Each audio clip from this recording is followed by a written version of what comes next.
घर की औरत। कहते हैं ना, घर दीवारों से नहीं, उसके अंदर रहने वाले लोगों से बनता है। लेकिन क्या हो जब घर के लोग ऐसे हो।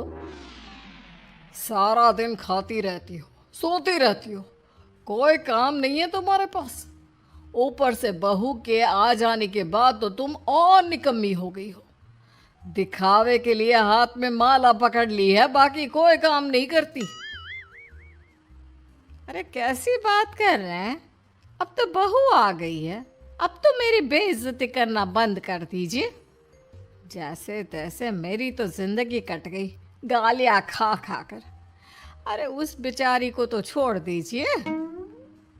तभी बेटे के जोर जोर से चिल्लाने की आवाज आती है। कहा था ना तुमसे रिजाइन कर दो, क्यों नहीं किया? और ये पर्स लटका कर कहाँ निकली? चलो कमरे में, काम करो घर का। बहू बेटे की लड़ाई सुनकर सास ससुर बाहर आ जाते हैं। सामने खड़ी होती है नई नवेली बहू रीमा। देख लीजिए माँ जी, शादी से पहले तो मेरे माँ पापा के सामने कहा था कि शादी के बाद नौकरी करने देंगे, लेकिन अब क्या कह रहे हैं? तो तुम माँ जी को क्यों बोल रही है बहू? तब उसका मन रहा होगा, अब नहीं है। पर पिताजी, उसके मन से मेरा करियर तो नहीं चल सकता ना।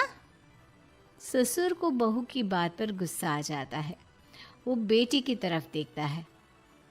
पापा से जबान लड़ाती है, रुक।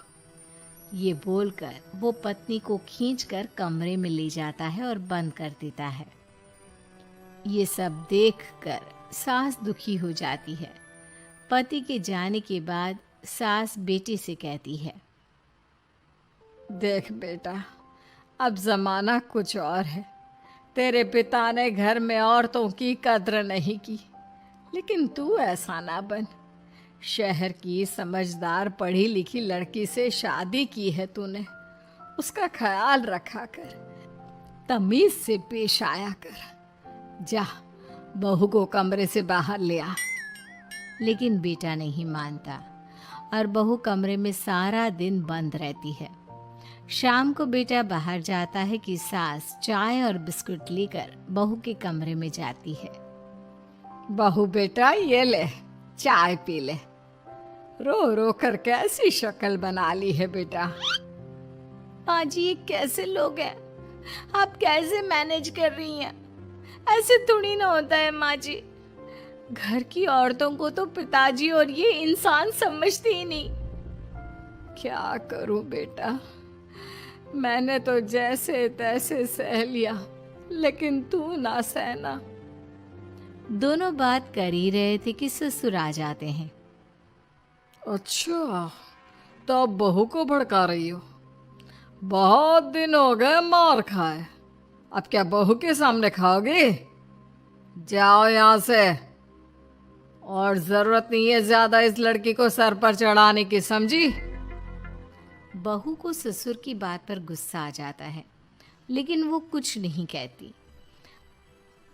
आए दिन बहू देखती है कि कैसे उसकी सास और उसके साथ उसका ससुर और पति गंदा व्यवहार करते हैं। फिर एक दिन, ये क्या बनाया है? खाना बनाना नहीं आता क्या? ये बोलकर वो खाने की भरी सारी थाली फेंक देता है। अरे बेटा, कोई बात नहीं, शांत हो जा, मैं अभी बाहर से कुछ मंगवा देता हूँ। हाँ पापा, ऑर्डर करिए। ऐसे खाने से तो पेट भरने से रहा। वैसे खाना तुमको बनाना आता नहीं और बाहर जाकर नौकरी करना चाहती हो। अरे तुम जैसे को तो पूछते भी नहीं है बाहर। बहू को पति की बात पर गुस्सा आता है, तभी सास बोल पड़ती है। तेरे से ज्यादा पढ़ी लिखी है, वो तो तूने इसे कहा था कि तू नौकरी करने देगा तो तुझसे शादी कर ली, वरना ना ही करवाते इसके माँ बाप तुझसे शादी इसकी। और कमाती भी ये तेरे जितना ही है बेटा। बहू हैरान रह जाती है कि जो सास खुद के लिए एक बार भी खड़ी नहीं हुई, वो उसके लिए बेटे को भी भला बुरा सुना रही है। उसकी नज़र में सास की इज्जत और बढ़ जाती है। वो सास को देखकर ये सब सोच ही रही थी कि उसके कान में एक जोर से चांटे की आवाज़ आती है। किसको किसको मार पड़ी? वो देख ही रही होती है कि उसकी नज़र ज़मीन पर बैठी सास पर पड़ती है। अभी तो धीरे से मारा, फिर जुबान खोली ना तो ऐसा मारूंगा कि कान के पर्दे फट जाएंगे। सास रो रही थी। बेटा और पति वहाँ से चले जाते हैं। पिताजी अच्छा किया माँ को जोर का चांटा लगाकर। आगे से जबान खोलने से पहले 4 बार सोचेंगी। बड़ी आई। दोनों हंसते हुए वहाँ से निकल जाते हैं। बहू सास को उठाती है और पानी देती है। मैंने ये दिन रोज देखे हैं बहू, लेकिन तू नहीं सहना। तू अपना जीवन अपने अनुसार जीना। शादी के वक्त मैंने तेरी माँ से बात करने की कोशिश की थी, उन्हें बताया था, लेकिन वो नहीं मानी। बहू सास को पकड़कर रोने लगती है। वो इसलिए नहीं मानी क्योंकि वो मेरी सगी माँ नहीं है। माँ जी, जिस तरह से आप मेरे लिए खड़ी हुई है ना, मेरी माँ भी नहीं हुई। बेटा, मैं तेरा भला चाहती हूँ। तू नौकरी इस घर में रहकर तो नहीं कर पाएगी। एक काम कर, इस घर से चली जा, पैसे कमा और खुश रह। माँ जी, हो सकता है कल तक मैं आपके इस फैसले को मान जाती, लेकिन आज नहीं। माँ जी, आप यहाँ इस नर्क को झेले और मैं आपको छोड़कर चली जाऊं? नहीं, कभी नहीं। अगले रोज, सुनिए, वो क्या है ना, मुझे कुछ कपड़े और गहनों की ज़रूरत है, तो ज़रा पैसे दीजिए ना। अब आप घर के मर्द हो तो पैसे तो आपसे ही मांगूंगे ना। बुरा तो नहीं लग रहा ना आपको? नहीं नहीं, बुरा क्यों लगेगा। ये लो कार्ड, कर लेना शॉपिंग। अगले रोज, बिजली का बिल आया है 10,000 का, भर दीजिएगा। इतना बिल कैसे आ गया?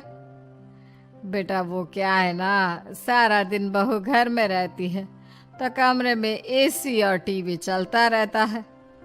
अब कम से कम बाहर जाए तो 4 पैसे कमा कर लाए। लेकिन हम लोगों को थोड़ी ना औरत की कमाई खानी है, वो तो मर्द ही करता है ना। पति पर्स देखता है और फिर हाँ माँ, ठीक बोल रही हो। खैर चलता हूँ, ऑफिस का वक्त हो गया है। पति ऑफिस से पिता को फोन करता है। पापा, घर के खर्चे तो बढ़ते ही जा रहे हैं, ऊपर से महंगाई आप देख रहे हैं। मैं सोच रहा हूँ क्यों ना मीना को नौकरी के लिए हाँ कर दूँ, 4 पैसे ही लाएगी ना घर में। वो तो तू ठीक बोल रहा है, लेकिन ये औरत की जात, कल को 4 पैसे कमाने लगे तो यह नहीं कि सर पर चढ़कर नाचे। हाँ पिताजी, बात तो सही है। वो तो आप हैं जो माँ को मुट्ठी में रखा है, वरना मेरी वाली तो। खैर, सोचते इस बारे में।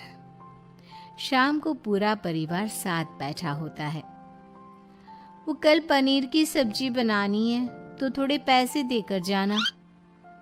और हाँ, कीर्तन भी रखा है संडे को, उसके लिए सामान की लिस्ट बना दी है, ले आना। पापा को दे दो, वो ले आएंगे। अरे पापा कहाँ से ले आएंगे, मेरे पास नहीं है पैसे वैसे। लो, पैसे ही नहीं है? मेरे पापा की जेब तो हमेशा नोटों से भरी रहती है। बेटा, लक्ष्मी को जो पूजता है ना, उसके पास लक्ष्मी रहती है। जो घर की औरतों को मारे पीटे, वो भला कैसे लक्ष्मी का लाभ ले सकता है? वाह वाह, क्या बात है, तो जबान खुल रही है तुम्हारी। लगता है भूल गई पुरानी मार और डांट, क्या? हाँ माँ जी, शांत हो जाइए। मैं नहीं देख सकती आपको मार खाता, और फिर हो सकता है कि मैं आपको बचाने आऊँ तो ये भी मुझे मारे। ठीक है बहू, मैं कुछ नहीं कहती, तू ये लिस्ट बस दे दे, मैं चली आराम करने। फिर अगले रोज़, सुनिए जी, वो मायके जाना है। वो क्या है ना, शादी के बाद से गई नहीं, तो ट्रेन की टिकट बुक करवा देना। तो मैं भी तो साथ जाऊंगा ना तुम्हारे। तो ठीक है, फिर फ़्लाइट की ही टिकट करवा दीजिए। वो क्या है ना, अच्छा थोड़ी ना लगता है, आप पहली बार मेरे साथ जा रहे हो और हम ट्रेन से चले, ठीक है ना। पति ऑफिस जाता है, जहाँ उसका दोस्त कहता है, अरे क्या हो गया यार, परेशान सा दिख रहा है। तेरी तो नई नई शादी हुई है, भाभी परेशान कर रही है क्या? अरे नहीं यार, तू तो जानता है थोड़ी सी कमाई में घर चलाना मुश्किल हो रहा है। तू कैसे मैनेज करता है यार? कैसे क्या यार, तू जानता है ना मेरी बीवी रिया को, वो टीचर है, फिर घर में ट्यूशन करती है, साथ में बच्चे भी पढ़ लेते हैं। यार घर नाम की गाड़ी दोनों पहियों के साथ चलने से ही चलती है। वो भी कमाती है और मैं भी, और चल रहा है घर बस।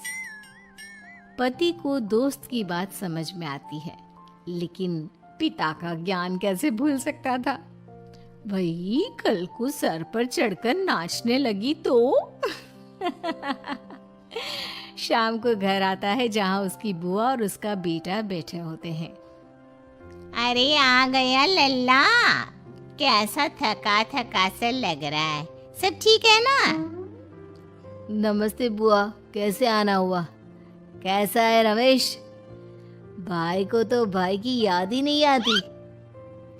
अरे नहीं नहीं भैया, याद नहीं आती तो यहाँ कैसे आता? ये लीजिए मेरी शादी का कार्ड, जरूर आना। पति कार्ड खोलता है। डॉक्टर रश्मि, अरे वाह, तेरी होने वाली बीवी डॉक्टर है। और क्या भैया, आपकी बीवी इंजीनियर तो मेरी डॉक्टर। तभी वहां सास आ जाती है। अरे जब घर में ही बिठाना है बेचारी को, तो काहे का इंजीनियर है, तो काम वाली, घर का काम करती है और आराम। इतनी पढ़ी लिखी लड़की को घर पर क्यों बैठा रखा है? अरे बहू कहीं झोला छाप डिग्री तो नहीं लेकर आई है? पत्नी की बुराई सुनकर पति को गुस्सा आता है। नहीं बुआ, यूनिवर्सिटी टॉपर है मेरी मीना, और हाँ बड़ी कंपनी में काम भी करती है। बस शादी के बाद कुछ महीनों की छुट्टी ली थी, अगले हफ्ते से ऑफिस शुरू हो जाएगा। क्यों मीना? तभी ससुर आ जाते हैं। हाँ लेकिन फिर घर का काम कैसे होगा, और पैसे कमाने लगेगी तो सर पर। पिता की बात पूरी नहीं हुई कि बेटा, सर पर चढ़ने का हक है उसका पापा, पत्नी है वो मेरी, यानी मेरे घर की रानी, और रानियां तो सर का ताज होती है। क्यों मीना? मीना पति की बात सुनकर शर्मा जाती है।